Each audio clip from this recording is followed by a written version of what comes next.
이동의 촉 시간입니다. 월요일의 촉 가이드는 박지희 아나운서와 함께합니다. 어서 오십시오. 네, 안녕하세요. 박지입니다. 일주일 동안 어떻게 지내셨습니까? 네, 이동영의 뉴스 정면승부 들으면서 잘 지냈습니다. 아이, 감사합니다. 자, 오늘 이야기할 건 어떤 거죠? 네, 일단은 민주당 경선 연기론이 이제 다 끝난 이야기다. 이렇게 얘기를 하는 분들이 많았는데 다시 좀 점화가 되는 모습이어서 이거에 대해서 먼저 이야기를 해보려고 합니다. 예. 지금 사실 주말에 발표된 지지율이라든지 정당 지지율이라든지 이런 거를 봤을 때 국민의힘은 상승세고 민주당 같은 경우에는 국민의힘을 따라가지 못하고 있는 그런 모양새거든요. 그래서 그런지 민주당에서 요즘 변화가 필요하다 이런 생각을 하는 것 같아요. 근데 그게 그 위기감이 경선 연기론으로 붙은 것 같습니다. 이거에 대해서는 어떻게 생각하시나요? 박지희 씨 말처럼 다 끝난 이야기였다. 네. 이렇게 많이들 판단하는데 다시 불거진 것은 경선에 참여하겠다고 이야기한 최문순 강원지사가 다시 불 지펴서 이제 다시 불붙은 건데 네. 그래서 연기될 것 같아요? 글쎄요. 근데 저는 이 경선을 연기하자고 하는 주장 자체가 코로나 위협이 여전한 상황에서 집단 면역까지 시간이 걸릴 것이고 이런 얘기를 하시더라고요. 예. 근데 우리 코로나 상황에서 작년에 총선도 했고 재보궐도 했고 그렇죠. 올해 재보궐도 했고 다 했잖아요. 예. 그거 자체는 조금 이해가 안 가고 이제 7, 8월에 진행하면 휴가철과 겹쳐서 관심을 끌기 어렵다? 예. 그렇게 되면은 연기를 언제쯤 하자는 것인지도 모르겠고 어쨌든 전 좀 이해가 안 갔습니다. 지금 박지희 씨가 말하는 게 명분이잖아요. 네. 정치는 명분으로 하는 건데 룰이 정해져 있는데 그걸 깨고 연기를 하려면 명분이 필요하다. 그러다 보니까 이제 코로나 이야기도 하는 거고 또 경선 흥행이 안 되는 거 아니냐 이런 얘기도 하는 건데 네. 그 지금 타임라인상 연기를 하려면 지금쯤 최고회의 당대표가 주관하는 그런 최고회의에서 의제를 올려야 돼요. 근데 아직 의제를 올리지 않고 있잖아요. 아직 의제를 올리지 않고 있다는 것은 사실상 좀 어렵다고 보고요. 최문순 지사가 강조한 게 이제 최문순 지사는 코로나 상황은 이야기하지 않고 선거 열기가 안 떠오른다. 지난 당대표 선거 때 우리가 너무 흥행을 못한 게 아니냐 이런 지적이거든요. 그런데 97년 김대중 후보가 민주당 후보를 뽑힐 때 그때 전혀 흥행이 안 됐었거든요. 당연히 김대중이 될 줄 알았으니까. 그 이후에 2012년, 2017년 경선도 당연히 문재인 후보가 될 줄 알았기 때문에 심각하게 끝났습니다. 그런데 2012년은 패배하고 2017년은 승리했죠. 2007년 경선은 굉장히 누가 될지 모르는 치열함이 있었죠. 그래서 박스떼이 같은 거 등장했고 경선이 과열됐는데 결국은 졌잖아요. 정동영 네. 후보가. 그래서 굉장히 큰 표차로 졌지 않습니까? 네. 그래서 경선 흥행 여부하고 결국 대통령 선거 이기는 거하고는 별로 그렇게 큰 차이가 없다. 그렇게 봤을 때는 지금 최문순 지사라든가 이광재 의원이라든가 경선 연기를 주장하는 사람들은 지금 이대로 가면 이재명 지사가 1등을 할 테니까 시간을 좀 벌어보자. 그런 생각으로 경선 연기를 주장하고 있는 것 같습니다. 근데 말씀하신 것처럼 경선을 먼저 하면 손해다 이런 부분에 대해서도 사실 국민의 입장에서는 경선을 늦게 하는 쪽에 마음을 주는 게 아니라 예. 대통령 후보가 누가 될 것이고 저 당에서 저 후보가 대통령이 되면 내 삶이 정말 어떻게 바뀔 것인지 이거에 관심이 많은 거 아니겠어요? 그리고 역대 대통령 선거 보면 먼저 후보를 결정한 쪽에서 다 승리했거든요. 네. 그런 거 봐도 좀 명분이 좀 없어 보입니다. 네, 그렇습니다. 그래서 하루빨리 좀 차라리 후보를 정해서 지금 민주당에서도 여러 가지 목소리가 많이 나오고 있잖아요. 그런 목소리를 하나로 단결을 해서 단합을 해서 국민들에게 이 사람이 대통령이 된다면 생활이 어떻게 우리의 삶이 어떻게 변할 것인지를 좀 입법을 통해서 9월부터 좀 보여주는 게 더 의미가 있지 않을까. 그래서 저는 예정대로 가는 게 좋지 않을까. 개인적으로는 그렇게 생각하고 있습니다. 근데 지금 여론조사 상에도 네. 일반 국민들을 대상으로 한 여론조사도 마찬가지입니다만 민주당을 지지하는 사람들만 따로 해서 여론조사해도 그냥 룰대로 진행하라가 높거든요. 그래서 아마 좀 다음 주만 돼도 계속해서 경선 연기는 주장하기가 좀 어렵지 않느냐. 게다가 지난 재보궐선거에서 민주당이 패배했는데 이게 이 룰을 고치고 후보를 냈잖아요. 네. 그런 점이 또 부담으로 작용될 거예요. 또 한 번 룰을 고치느냐. 그런 생각이 있겠죠. 네, 그렇습니다. 그러면은 이동영 작가님은 경선 연기가 지금 잠깐 수면 위로 떠오르긴 했지만 다시 가라앉을 것이다. 이렇게 보시는 건가요? 시간상 불가능합니다. 지금 오늘이 6월 7일이지 않습니까? 네. 2주 뒤부터 예비 후보 등록이 시작돼요. 민주당. 그런데 지금 언제 경선 연기가 논의를 해서 경선 연기가 실제로 들어가겠습니까? 사실상 어려워졌다. 지금 그래서 다음 주말 그러니까 뭐 19일, 20일경 혹은 20일, 22일경 이때쯤 돼서 민주당 후보들이 이제 출마 선언을 본격적으로 할 거예요. 네. 출마 선언을 본격적으로 하고 예비 후보 경선 등록하고 그렇게 되면 경선 연기로는 자연스럽으로 사라지지 않을까 그런 생각이 들어요. 알겠습니다. 뭐 지금 댓글창에도 많은 이야기 올려주고 계신데 연기한다고 해서 안호를 지지율이 오르는 거 아니다. 뭐 이런 얘기하시는 분들도 있고 그래도 좀 관심을 끌어보는 게 좋지 않을까 이런 얘기를 하시는 분들도 있습니다. 어쨌든 뭐 경선 연기로는 지금 이렇게 이야기가 진행이 되고 있고 그리고 지금 뭐 지지율 조사에 대한 얘기를 잠깐 했었는데 윤석열 전 총장이라고 아직까지는 해야겠죠. 예. 윤석열 전 총장이 일단 뭐 1위를 하고 있는데 이 부분에 대해서는 별로 언급이 없고 여당도 그렇고 야당도 그렇고 인사들이 안팎에서 이재명 지사에 대한 기본소득을 때리는 그런 모양새가 지금 나오고 있거든요. 이거에 대해서는 뭐 어떻게 보시나요? 윤희숙, 유승민 뭐 많은 분들이 기본소득에 대해서 그걸 뭐 제대로 알고나 말하냐 이런 식으로 이야기를 하고 있는데 뭔가 경제학, 뭐 경영을 전공한 그런 분들의 자부심일까요? 뭘까요? 예. 일단 이재명 후보가 1등으로 달리고 있고 여권에서 야권에는 윤석열 전 총장이 1위를 달리고 있습니다만 윤 전 총장은 정책을 내놓지 않았잖아요. 지금 계속 누구 만나고 다닌다. 그것도 전원으로만 들리는 거고 네. 정책을 안 내놨기 때문에 정책에 대한 비판을 할 수가 없어요. 그러다 보니까는 뭐 윤 전 총장의 장모 또 아내 이런 이야기만 나오는 것이고 네거티브식으로 이재명 지사는 자신의 정책이 있으니까 그 정책에 대해서 당연히 견제할 수밖에 없죠. 그래서 야당 인사들도 견제하는 것이고 여권 인사들도 지금 2등, 3등, 4등 하는 후보들은 1등 후보를 끌어내야 자기가 올라갈 거 아니겠어요? 그래서 1등 후보의 정책을 비판하는 것인데 저는 뭐 이 지사가 개인적으로 여기에 대해서 나쁜 건 없다고 봐요. 자신의 기본소득이 기본소득을 내놓는 정책이 대표 정책인 거를 국민들이 다 알게 되잖아요. 이렇게 되면 이건 이재명 거구나. 그러면 앞으로는 논쟁에 끌릴 시간이 많거든요. 옳다 그러다. 그렇기 때문에 일찍 등장한 것은 이 지사 입장에서는 자신의 이런 정책 또 기본소득뿐만이 아니고 기본주택, 기본대출 이재명의 기본 시리즈가 쭉 준비되어 있으니까 이재명 캠프에서 나쁠 게 없다고 아마 생각할 겁니다. 그렇습니다. 그래서 뭐 지금 보면 원희룡 지사 같은 경우에는 굉장히 강하게 비판을 했거든요. 기생충과 뭐가 다른가? 그러니까 청년 좌절을 먹고 사는 기생충과 뭐가 다른지 모르겠다. 이런 식으로 얘기를 하면서 기본소득을 고집하는 게 글쎄요 굉장히 뭐 별로 도움이 안 된다. 이런 얘기를 계속해서 하고 있는 그런 상황입니다. 뭐 오세훈의 안심소득 이런 것도 주목을 받고 있는 상황인 것 같고. 근데 뭐 기본소득 같은 경우에는 김종인 비대위원장이 비대위원장 시절에 우리의 정강정책 넣자 이렇게 말했었잖아요. 그리고 외국에서도 뭐 다들 논의가 지금 되고 있는 상황이고 특히 코로나 팬데믹 상황에서도 이거는 뭐 논쟁거리가 충분히 되기 때문에 이 문제에 대해서는 한번 이 지사도 한번 붙어볼 생각이 있을 거예요. 자신의 이제 대표적인 정책이 있기 때문에 그러다가 뭐 노벨상 수상 교수의 말을 왜곡했다 어쩐다 이거는 지엽적인 사실 문제거든요. 따져보면 양쪽 말이 다 맞는 거기 때문에 이거 갖고 논쟁하면은 글쎄 오히려 윤희숙 의원 같은 경우 만일 이제 이 지사가 같이 한번 논쟁해보자 그랬을 때 어떤 결과가 나올지는 저는 논쟁거리가 되니까 한번 논쟁도 한번 토론 프로그램 한번 붙어봤으면 좋겠다는 생각이 들어요. 네, 그리고 실제로 뭐 이거는 이재명 지사가 그 SNS에 올린 글인데 더불어민주당도 아닌 국민의힘 정강정책 1조 1호가 이제 국가는 국민 개인이 기본소득을 통해 안정적이고 자유로운 삶을 영위하도록 뭐 어쩌고저쩌고 이렇게 써 있다고 얘기를 올렸거든요. 그러니까는 본인들의 정강정책에도 이렇게 나와 있는데 기본소득에 대해서 그렇게 부정적으로 얘기를 하시냐 이런 이야기를 또 하고 있습니다. 게다가 김종인 위원장이 2012년 대선에 박근혜 캠프에 들어가면서 경제민주 아젠다를 가지고 왔잖아요. 네.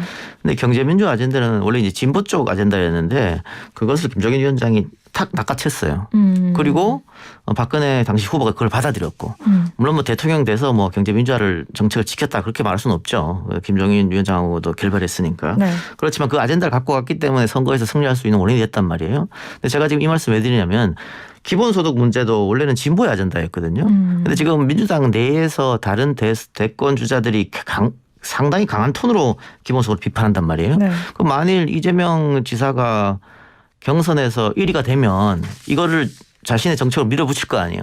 그때 그럼 민주당 다른 주자들은 어떻게 할 것이냐. 지금 이렇게 반대했는데 그때 가서 말을 뒤집을 것인지 그런 부분도 있기 때문에 이것은 일방적 원색적 비난이 아니고 생각의 차이, 가치관의 차이다 이렇게 해서 토론할 문제지 이거를 일방적으로 비난하게 되면 나중에 민주당 스탠스가 굉장히 곤란해질 수도 있다 그런 생각이 듭니다. 네, 어쨌든 대선판에서 주요한 이슈가 기본소득이 될 것으로 보이고 이거는 뭐 이재명 지사 입장에서는 실분한 득이 많을 것이다라는 게 네, 이동영 작가의 촉이었습니다. 자, 뭐 김종인 위원장 얘기가 나왔으니까 뭐 계속해서 이어가 보도록 하죠. 뭐 윤석열 전 총장에 대해서 뭐 만남에 별로 관심 없다. 이제는 시간이 너무 많이 흘렀다. 이런 식으로 이야기를 했거든요. 이 말의 의중은 뭘까요? 시간이 너무 많이 갔다 이렇게 얘기도 했고 네. 뭐 검사 끝나고 대통령 케이스가 있었냐 전 세계에 그런 말도 했어요. 근데 그런 말 한 것은 최근 들어서 국민들이 약간의 피로감이라고 할까요? 윤 전 총장에 대해서. 그러니까 지금 3월 달에 사표 썼으니까 3개월이 지금 지났습니다. 3월 초에 사표를 썼으니까. 네. 3개월 동안 윤 전 총장이 자기가 국민들 앞에 나설 얼마든지 기회가 있었고 또 언론은 준비가 돼 있거든요. 받았을 준비가. 네. 그런데도 3개월 동안 대국민 앞에 나서질 않았습니다. 그리고 항상 전원이었어요. 그리고 아까 얘기했지만 정책을 내놓은 적도 없죠. 그래서 그냥 누구를 만나서 이런 얘기를 들었다. 이 얘기만 나왔기 때문에 국민들이 약간의 피로감을 느끼면서 지지율이 조금 빠지는 경향이 지금 생기고 있단 말이죠. 네. 김종인 비대위원장이 정치를 오래 했기 때문에 이런 케이스를 아마 본 적이 없을 거예요. 그래서 이러면 안 된다. 빨리 나와라.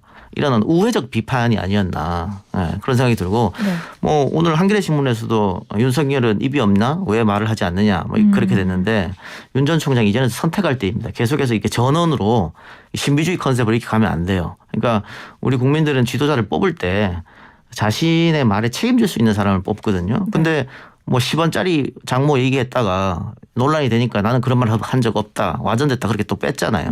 그게 이렇게 전원식으로 가면은 이런 형태가 나올 수밖에 없단 말이에요. 그래서 직접 국민들을 만나든가 언론을 통해서 아니면 SNS가 굉장히 발달해 있지 않습니까? 네. 자기가 얼마든지 국민들하고 직접 만나 소통할 수 있는데 아직 안 하고 있다는 거.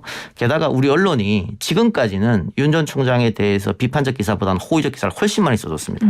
그리고 준비돼 있으면 얘기하라고 우리가 다 받아주겠다라고 했지만 언론이 언제까지 호의적일 거다. 그건 장담 못 하거든요. 어느 순간에 검증으로 바뀔 수가 있기 때문에 이번 달 넘어가면서까지 계속 이렇게 전원 형태의 정치를 한다는 것은 조금 무책임한 감이 없지 않아 있다. 그렇게 보여요. 근데 지난주까지만 해도 이제 윤석열 전 총장이 국민의힘에 입당할 것이다라는 이야기가 계속해서 나왔고 윤석열 총장 쪽에서도 전 총장 쪽에서도 그거를 딱히 부인을 하지 않았거든요. 근데 오늘 기사를 보니까 측근이 또 윤석열 입당설은 억측이다 이렇게 이야기를 했더라고요. 그러니까 그 측근이 누군지도 사실 모르잖아요. 대학 동기라고는 나와 있는데. 모르겠어요. 검찰 쪽 측근에서 측근이 또 한두 명이 아니니까 A가 저 말하고 B가 저 말하고 C가 저 말하고 있기 때문에 국민들은 피로감 헷갈릴 수밖에 없는 그런 상황이죠. 그래서 빨리 나와야 되는 거고 김종인 위원장이 그렇게 논란이 좀 자신의 말에 이렇게 시간이 너무 갔다 별로 관심 없다 뭐 검찰 출신이 대통령이 된 적이 있느냐 이런 얘기 했다가 논란이 되니까는 원론적인 얘기였다 쓱 바꿨어요 말을. 네. 김종인 위원장이 지금 말을 바꾼 거는 이준석 전 최고를 좀 위함이 아닌가 싶어요. 그러니까 지금 이 전 최고하고 치열하게 당대표 경선에 맞붙고 있는데 김종인 위원장을 다시 부를 수 있다라고 공개적으로 얘기하는 사람은 이준석 최고밖에 없잖아요. 네. 그리고 이렇게 되니까 나경원, 주호영 의원들이 이준석 뒤에는 유승민과 김종인이 있다. 그래서 윤석열을 배제하려는 거 아니냐.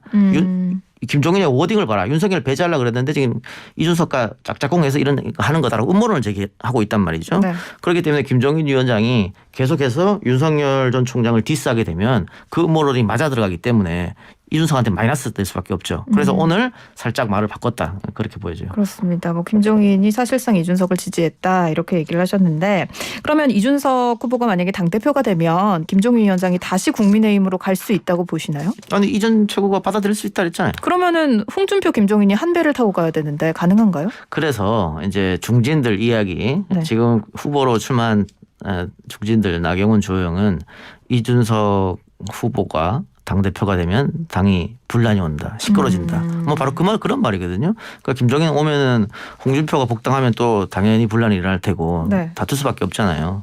게다가 지금 이 전 최고는 유승민이나 오세훈을 믿는 거 아니냐. 근데 윤석열을 받아들일 수 있겠냐. 뭐 이렇게 지금 계속 가고 있는 거죠. 네. 그럼 이게 지금 이렇게 흘러가고 있으면은 조금 스탠스가 애매해진 게 안철수 대표가 아닐까 싶어요. 그 안철수하고도 사이가 나쁘지 않느냐, 네. 싸웠지 않느냐, 뭐 비읍시읒 발언하지 않았느냐, 이게 이제 나경원 의원 주장이잖아요. 네. 그리고 이전 최고는 내가 사석에서 그 말 했는데 나는 뭐 잘못된 게 아니다 이렇게 받아쳤고. 네. 근데 그렇게 특정 후보를 위해서 이전 최고는 존재하는 사람이다. 공정한 대선 경선을 못 치른다. 이 프레임을 잡았어요. 이 프레임 잡았는데 지금 어쨌든 이전 최고의 바람이 계속해서 불고 있기 때문에 이렇게 나전 의원이랑 주호영 의원이 잡은 프레임이 성공할 수 있을지는 뭐 뚜껑을 열어봐야 알겠죠.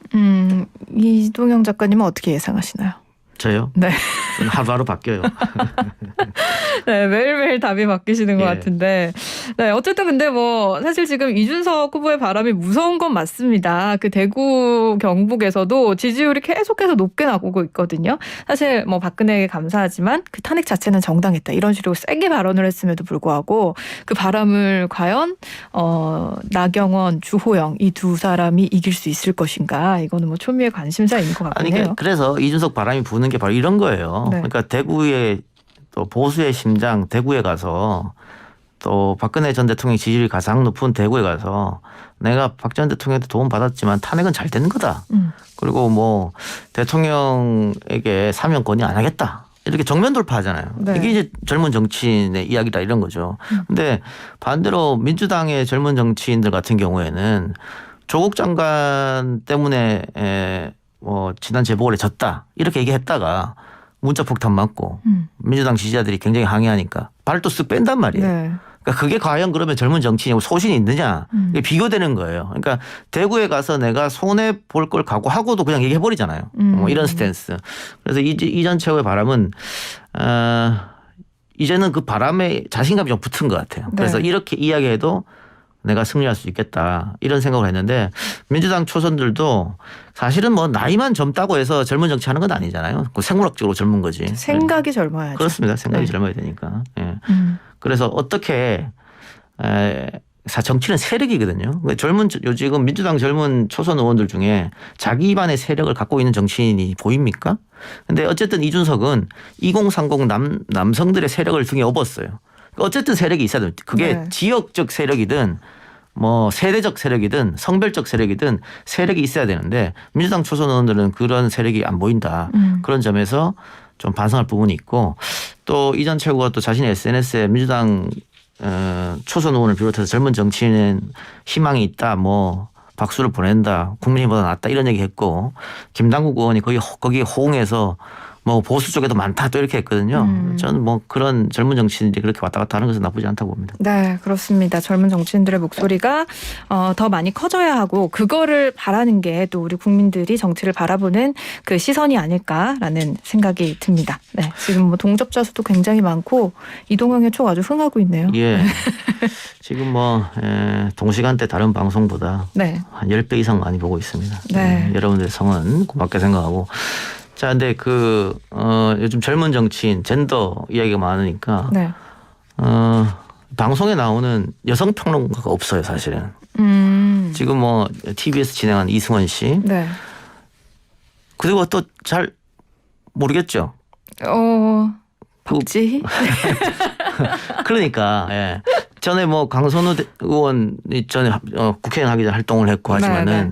그래서 저는 이 젊은 여성 평론가들도 이 정치 평론 영역에 좀 많이 들어와야 된다고 생각합니다. 네. 뭐 이은영 소장도 있고 여러 명 있습니다만은 네. 아직 손에 꼽잖아요, 그게. 그래서 그렇죠. 많은 분들이 각 방송에서 좀 활약하고 특히 종편 틀어보면 다 남성 평론가, 남성 변호사들이 하고 있거든요. 그래서 방송국에서도 젊은 여성 평론가들 적극 여성 평론가, 여성 변호사 적극 발굴할 필요도 있고 또 그네들도 조금 더 방송에서 활약할 필요가 있다. 네, 저에게 연락 주시면 열심히 하겠습니다. 예. 그래서 박지희 씨도 여기서 지금 뭐 방송도 많이 하시니까. 네. 예. 앞으로는 이제 그 진영으로 나눠가서 한번 네. 진정한 토론으로 한번 싸워오는 그런 승리력을 좀 키우시기 바랍니다. 알겠습니다. 열심히 해보겠습니다. 네. 예, 이동영의 촉 거의 이제 한 달이 넘게 진행됐는데 처음에는 시작할 때는 뭐 동접자가 50명 이렇게 했는데 지금은 뭐 2,000명씩 네, 처음부터 지금 뭐 시작하니까 2,800명 거의 되고 있거든요. 예, 네. 끝날 때는 뭐 한 우리 방송 끝날 때 4-5천 명씩 가니까. 네. 그리고 지금 저희가 그 금요일에 김용민 평론가와 진행하는 꼬꼬무 토론에서는 우리 시청자분들 의견도 받고 있는데 지금 이동형 촉에서도 저희가 대본이 있기는 하지만 거의 그냥 그때그때 나오는 질문을 드리고 있잖아요. 댓글창에도 질문 올려주시거나 문자로도 질문 보내주시면 제가 또 바로바로 반영해서 이동형 작가의 촉을 좀 바로 질문을 드려보는 방법도 괜찮을 것 같아요. 많은 의견 네. 주시기 바랍니다. 지금까지 이동형의 촉 박지희 씨였습니다. 고맙습니다. 고맙습니다.